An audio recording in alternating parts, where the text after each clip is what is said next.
All right, so as we continue looking at the 7 goals, let's recap a bit. Goal number 1 was improving standard of living. Number 2, economic growth. Number 3, full employment. And now we're looking at number 4, which is stable prices. So when we talk about stable prices, we're looking at the rate at which prices in general, so across our economy, are changing over time. If the prices go up, we have inflation. And if the prices go down, we have deflation. So we're measuring this using what is called the inflation rate. And this semester we're going to look at how you calculate the inflation rate. It comes from the Consumer Price Index, or CPI. So CPI is a basket of goods that the typical Canadian consumes. So we look at households and we see, okay, well, what do typical Canadians buy? We look at the prices of those goods, and it's a weighted average of those goods, and we look at what happens to that weighted average of that bundle of goods over time. So we'll look in more detail at the Consumer Price Index later this semester.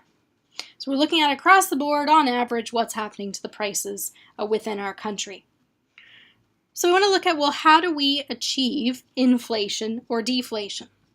Well, we can stimulate the economy, get it to grow, and with economic growth means more jobs. And we know that the lower the unemployment rate, what happens to prices? Well, prices go up when we have a low unemployment rate. So economic growth goes hand in hand with our full employment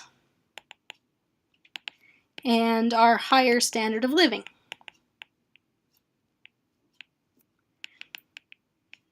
But with this economic growth, we can get inflation.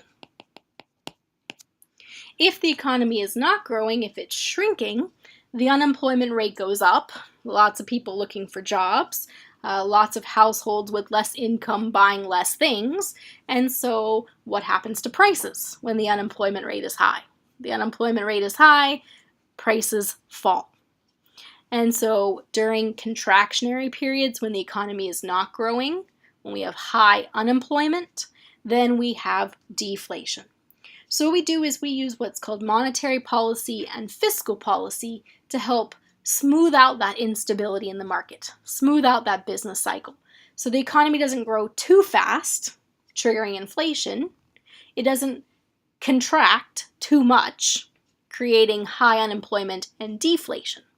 So we use monetary policy and fiscal policy to help keep stable prices. So monetary policy is the amount of money in circulation and the interest rates. So these are set by the Bank of Canada. In the US, they're set by the Federal Reserve, the US Central Bank. The Bank of Canada is our central bank. Fiscal policy can be done at the municipal or city level. It can be done provincially, or it can be done nationally. And fiscal policy consists of taxation and government spending. So we'll just abbreviate government here, government spending. So let's suppose that the economy is growing quickly, unemployment is low, inflation is high, prices are going up. We want to slow down the economy. Well, what could you do with interest rates to slow down the economy? Well, if you raise interest rates, people won't borrow money for houses, for cars, they'll buy less goods. And when we buy less, when demand decreases, prices go down, right? Things go on sale when businesses can't sell them. So raising interest rates could slow down an economy that's growing too quickly. If we want to stimulate the economy, because we have deflation, and we want to get prices up, we want to get unemployment down, we want to get economic growth, we could choose to increase the amount of cash in circulation so people will buy more stuff. So monetary policy, money supply, and interest rates can be used to stimulate the economy or slow it down. Can be used to encourage prices to go up or to push prices down. Fiscal policy, same thing, right? If we want to create economic growth, create jobs so the unemployment rate goes down, which means more people are buying stuff, which means prices are going up. Well, to encourage that, we could lower taxes so people have more money to spend. We could increase government spending so we could create jobs by having the government build roads or hospitals. So in that case, you're trying to get prices to go up. You're trying to get economic growth and prices go up with that. You can also use fiscal policy to fight inflation, slow the economy down a bit, by raising taxes so people will spend less, by decreasing government spending so there's a bit less cash in people's pockets and so they're not buying as much, which means businesses, if they want to sell their goods and services, will have to lower the prices.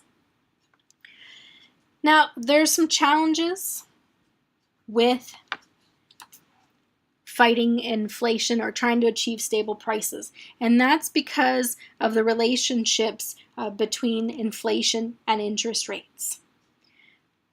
So we said before that we could actually lower the interest rate, get people spending, and that will cause prices to go up.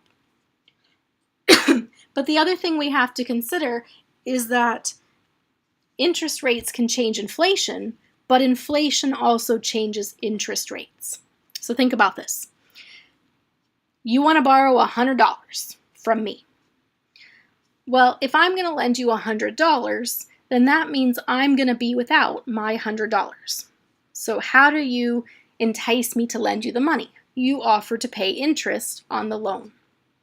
Well, if I give you $100, and then during the month that you have borrowed my $100, the prices of everything have doubled, then when you give me my $100 back, it doesn't buy what it used to buy, right? It only buys half what it bought before. So I need you to give me more money to make me whole, to entice me to lend to you. So what happens is that the more inflation we see, the more interest rates go up because they have to include in them an adjustment for the buying power of the money being borrowed, right? When you give the money back, it needs to buy what it bought before. Otherwise, you have to compensate for that. So the challenge with inflation and interest rates is that we can change interest rates to change inflation, but inflation also changes interest rates. The second challenge we have with stable price, or the goal of stable prices, is that relationship between inflation and unemployment. Now remember that graph we drew? What is that graph called? It's called the Phillips Curve. And you'll recall on the horizontal we have unemployment, on the vertical we have inflation, and when the unemployment rate is high, people don't have jobs, they're not buying goods, prices are going to be low. When the unemployment rate is low, so that is people have jobs, they're making good money, they buy lots of stuff, that drives up the prices. And so we have this inverse relationship between inflation and unemployment, which means we can't achieve both the goal of full employment and the goal of stable prices simultaneously. Let's look at some historical data. All right, so here we have what's happening with the inflation rate in Canada.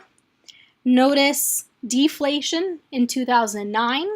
During the recession, we had negative economic growth, economy contracts, unemployment rate goes up, and prices then fall. Okay, you can see back here in you can see here in the 70s, that period we talked about before, that had high unemployment and high inflation. What do we call high unemployment and high inflation? We call it stagflation. You can also see on this graph the Great Depression. Economy contracts. A depression is defined as the economy contracting over a 2-year period of time. A recession is the economy contracting over a 6-month period of time. So a depression is even bigger contraction than a recession.